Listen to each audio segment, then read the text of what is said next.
안녕하세요. 자, 오늘은 4월 22일 미국 시장으로 한번 가보겠습니다.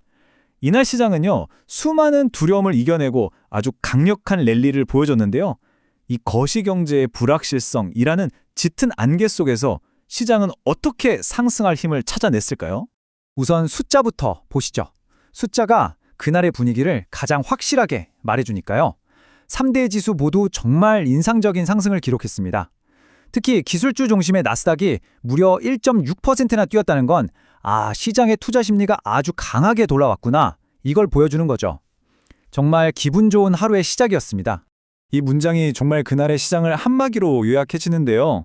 이날 시장은 마치 두 개의 거대한 힘이 팽팽하게 맞서는 전장 같았습니다. 하나는 시장을 아래로 끌어내리는 힘, 다른 하나는 위로 밀어올리는 힘이었죠. 한쪽에는 인플레이션이나 지정학적 리스크 같은 앞날을 예측하기 어렵게 만드는 안개가 자욱했습니다. 하지만 다른 한쪽에서는 이 안개를 뚫고 나아가는 아주 강력한 엔진이 있었죠. 바로 기업들의 탄탄한 실적이었습니다. 특히 보잉 같은 기업들이 예상치를 뛰어넘는 어닝 서프라이즈를 발표하면서 시장의 방향을 위쪽으로 확실하게 틀어주인 겁니다.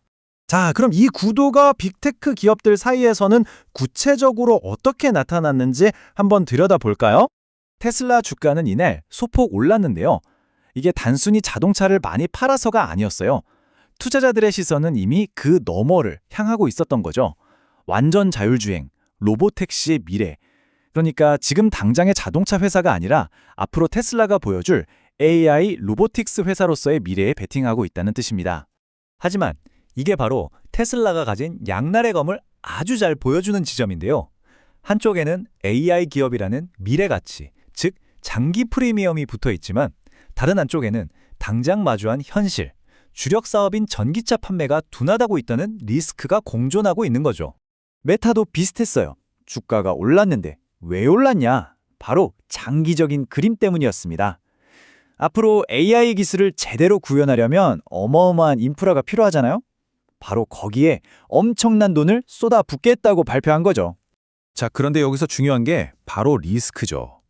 이렇게 엄청난 돈을 미래를 위해 투자하는 건 좋지만 단기적으로는 당연히 회사 수익성에 부담이 될 수밖에 없다는 겁니다. 투자자들은 이 점을 예시주시하고 있는 거죠. 알파벳도 흐름은 같았습니다. 구글 클라우드를 중심으로 AI 인프라를 더 탄탄하게 만들겠다, 이런 발표가 나오면서 주가가 힘을 받은 겁니다. 결국 빅테크들의 경쟁이 AI 기술 그 자체뿐만 아니라 그 기술을 뒷받침하는 인프라 경쟁으로 번지고 있는 거죠. 엔비디아는 어땠을까요? 잠시 주춤하는 거 아니냐는 우려도 있었지만 시장은 다시 한번 확인시켜줬습니다. AI 시대의 심장, 이 데이터 센터 칩에 대한 수요는 여전히 아주 강력하다는 걸요. 왕자는 굳건했습니다. 이런 인프라 구축의 흐름은 심지어 우주산업까지 이어졌습니다. 로켓랩 주가가 오른 것도 결국 우주산업이 커지면서 필요한 기반시설, 바로 그 인프라에 대한 기대감 때문이었죠. 자, 지금까지 AI 빅테크 인프라 얘기를 계속했는데요. 여기서 아주 재미있는 질문 하나를 던져볼 수 있습니다. 이날 시장의 주인공이 정말 화려한 AI 소프트웨어였을까요? 어쩌면 아닐지도 모릅니다. 데이터를 좀 더 깊게 들여다보면 그 밑에서 훨씬 더 근본적인 움직임이 있었거든요. 사실 시장이 진짜 주목한 건요, 바로 전력과 파이프였습니다. 무슨 말이냐면 디지털 미래를 떠받치는 아주 현실적인 물리적인 기반시설, 그러니까 산업재나 전력 설비 같은 것들이죠. 이게 아주 명쾌한 논리가 있어요. 자, 보세요. AI를 돌리려면 엄청난 전기가 필요하죠? 그럼 그 전기를 공급할 인프라가 당연히 확장돼야 하고요. 그러니까 돈이 어디로 흐르겠어요?